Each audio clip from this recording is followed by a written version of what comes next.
And we really try to encourage the athlete over the course of the season to develop that relationship and that discernment with running. This is your journey. This is your journey. And while, yes, I'm going to coach you on consistency, cross training, injury prevention, fueling, going to give you all these tools, it is up to us to develop what is healthy for us in our training journey. Coach yourself first. I think that really try to do the things that you feel would be good for an athlete. Give yourself that treatment.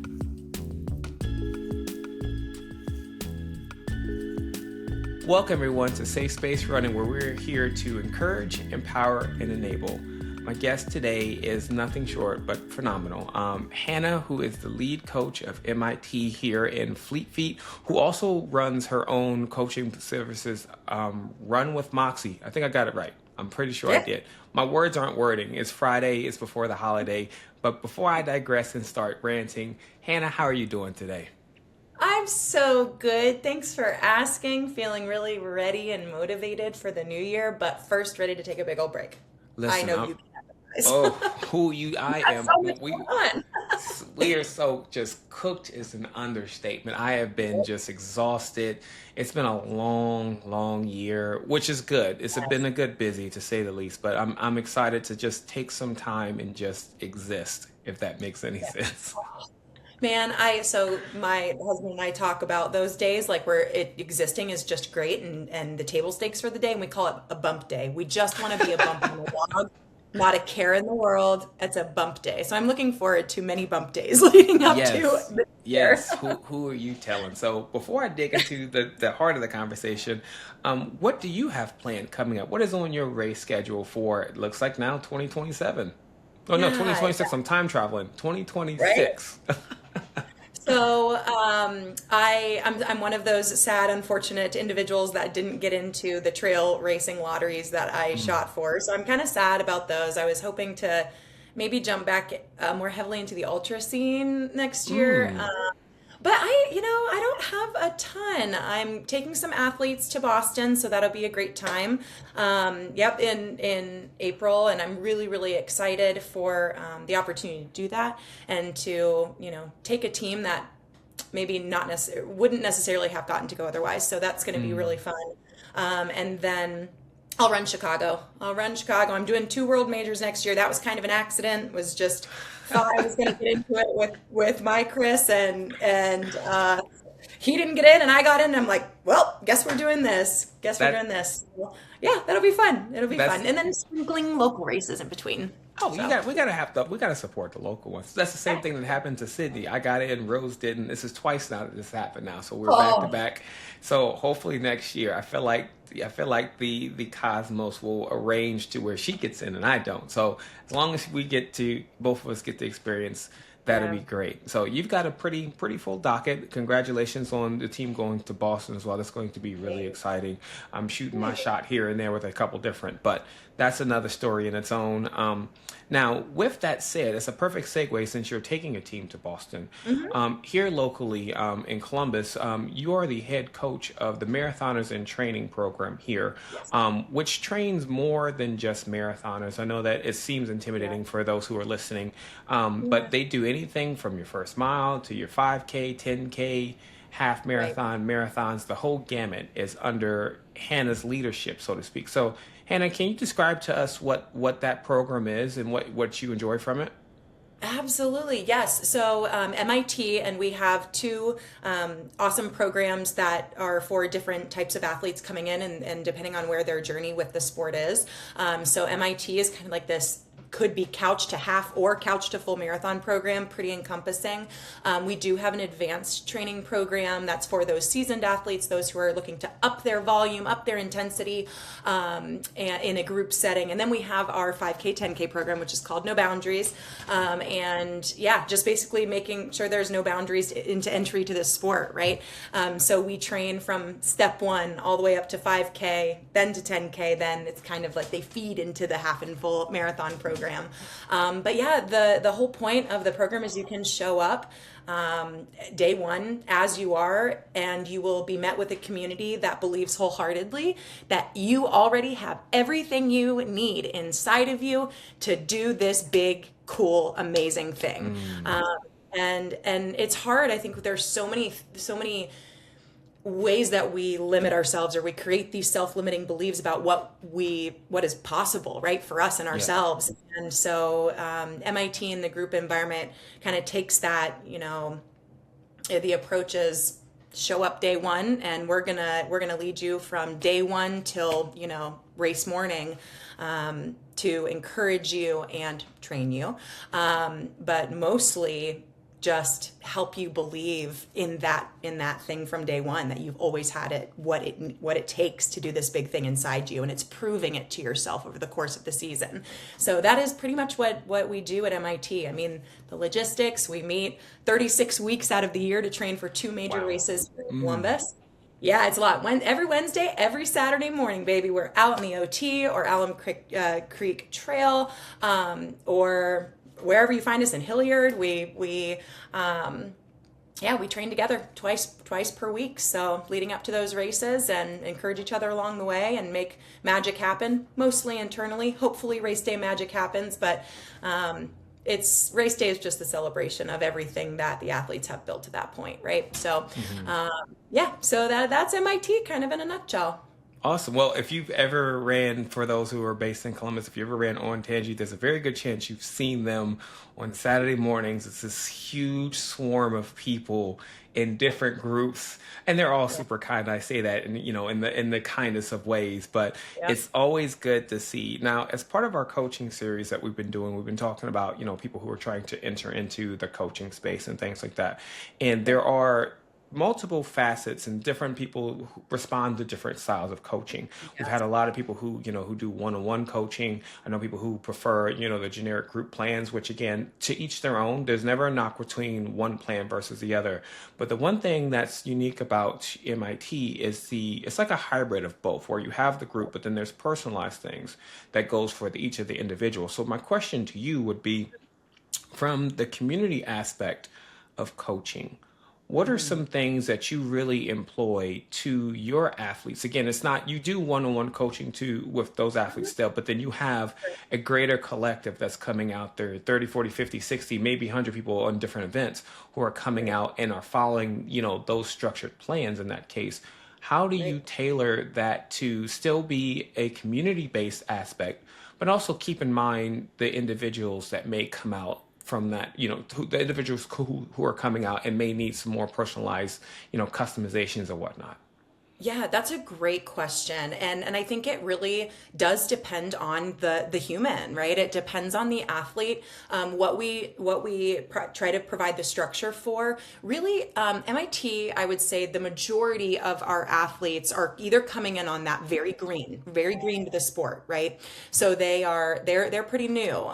That we have that sector that they're kind of approaching this for the first time, need the accountability and support of the structured group workout. And then we have the other end of it, where we have lifers, right? These folks have Yeah. been in this program for 15 years, and it's become more of a lifestyle program. So those are those athletes who love the community aspect and have just stuck around because they love the cup that gets filled when they show up twice a week to an in-person workout where there's lots of encouragement Yeah. and activity. So I think it's interesting when you kind of have this middle of the road athlete that is like, I have this specific goal or this specific race. And that's where we kind of Yeah. branch to more personalized stuff, right? We always have a coaching structure that is the plans we do are all based on Jack Daniels' coaching philosophy, right? Mm. We tend to be pretty conservative in terms of what we employ is, or what we deploy in terms of training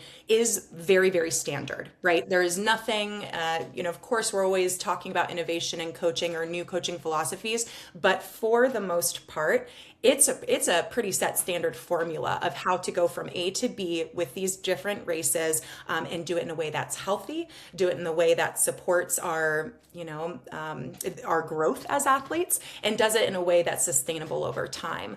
But then you have that athletes like, I really want to do 4 marathons in 6 weeks, right? There's all that crazy girl. We're like, okay, let's dive into that and let's discover what that's about, right? And that's where we kind of branch off and either refer out, right? Refer out to amazing coaches in this area. I know there are so many incredible coaches that you have spoken to already, which is amazing. And go from there based on what they're looking for, right? And I think that's such a great part of having such a huge community, is that everybody has dabbled in different levels of running, or maybe they want to try their first ultra, or maybe they want to try their first triathlon. So it's really nice having the big group dynamic. There's so much support, and connection that happens, that we can kind of steer people based on their unique goals. And we are just the kind of the hub to meet twice a week, train for our like most loved community races together, and meet friends and family along the way. So it just kind of depends on the human, what they're looking for, what they want out of their journey. And then we plug them in the best we can and hopefully forge those connections that further develop them as an athlete. So, yeah. I like that, because I know that you guys have always had a structured plan, but I do personally appreciate, I'm one for the athletes that I have, I'm always more conservative than, aggressive. And I think that's so important, especially for a group of athletes when you have such a wide variance of skill levels and abilities. Yeah. It's easy to have one. I'm always for, not every plan works for everyone. There's a lot of plans out there that I think that there are still key principles that should align with, multiple plans. I actually use other plans in reference for those, for the athletes that I use, because I feel like, if it's not broke, don't fix it. There's a lot of plans, and there's a lot of core established principles in running. Your consistency, your long run, sometimes your speed work, depending on the athlete.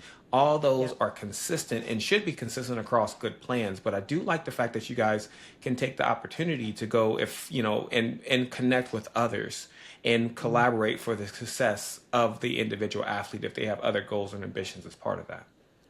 Yeah, absolutely. And I love what like. I love the idea. Structured training plans are great to try, right? I mean, and we really try to encourage the athlete over the course of the season to develop that relationship and that discernment with running, right? And I always make it known, especially in my private coaching practice too, that we know it's a yes, consistency is going to help prevent injury. It's going to build fitness. You're going to be more prepared, right? But not consistency at the sake of injury or the sake of mental health, right?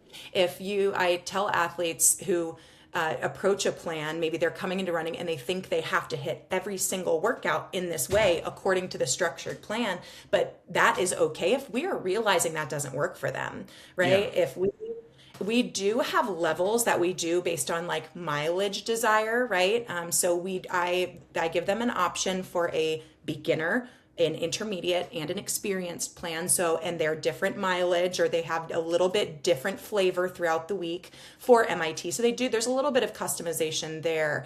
But ultimately, what I preach in practice is that this is your journey. This is your journey. And while, yes, I'm going to coach you on consistency, cross training, injury prevention, fueling, going to give you all these tools, it is up to us to develop what is healthy for us in our training journey and helping them develop that skill, because it can take a long time. It took me, 10 years to have a healthy relationship with the sport, right? And I mean, I know a lot of people have had that experience where we were, all go, hit every workout. I'm going to train even if I have a cold. I'm going to train even if I'm like, if it's compromising my life, I'm going to do it no matter what because of A, B, and C, right?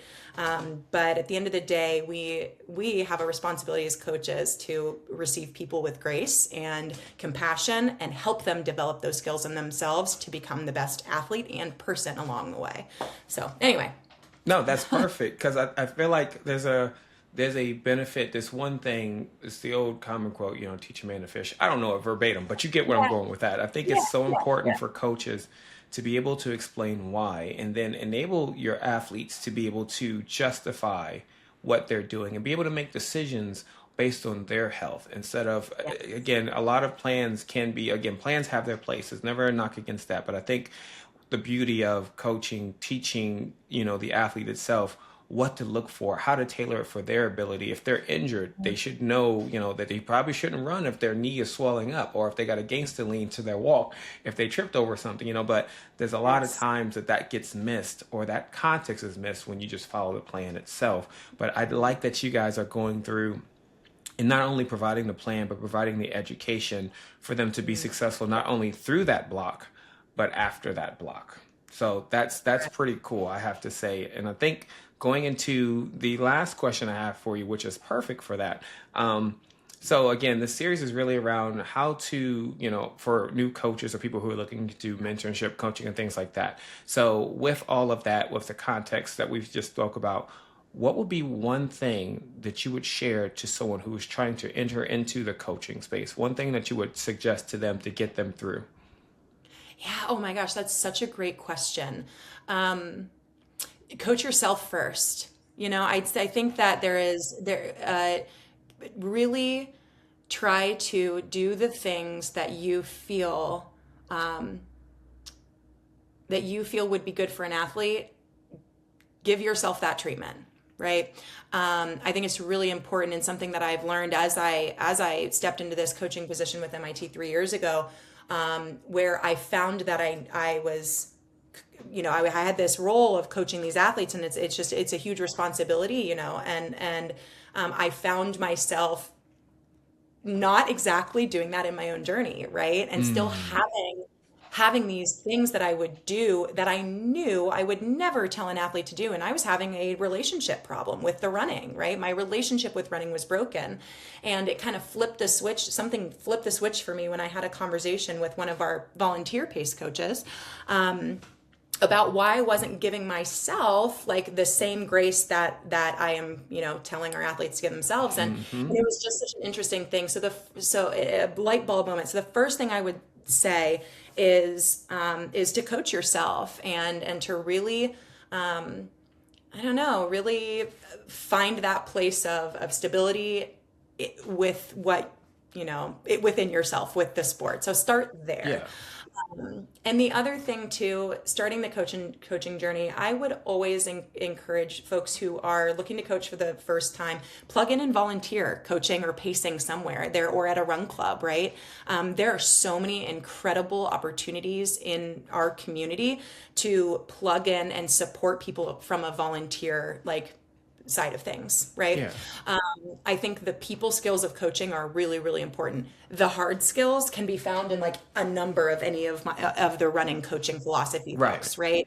Constantly reading research and those kinds of things. Hard skills of coaching, you can figure those out and that's easy. But what is kind of something that needs to be honed is figuring out your flavor for the sports psychology of it, right? Being the coach and finding your voice as a coach. So I would step in and practice, become a pace coach with MIT, right? We have 70 of them to guide. Doesn't matter what your pace is. You can come in and step in as a volunteer and start practicing that skill of coaching.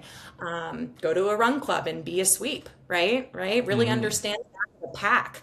Understand the journey of not just the front of the pack runner, but the ultra marathoner, right? Those folks who are out there for 6 hours at a time, 7 hours, 8 hours. I just had an athlete finish New York in 8 hours.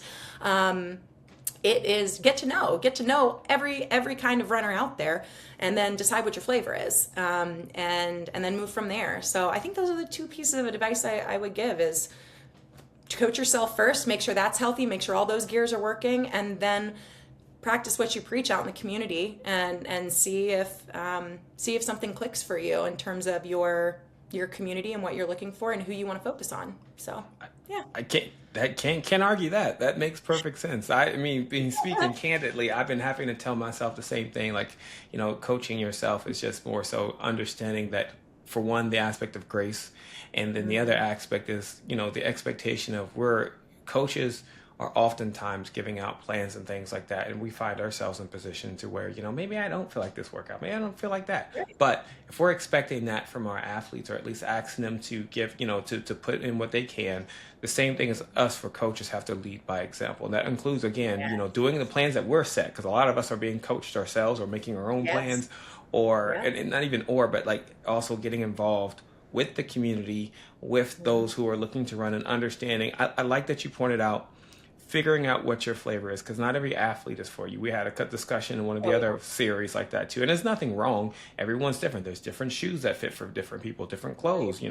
It's the same for coaching. But those are two really solid points that I really appreciate you sharing as well. So, Hannah, it's been truly a pleasure, of course, always speaking with you and always seeing you at different races.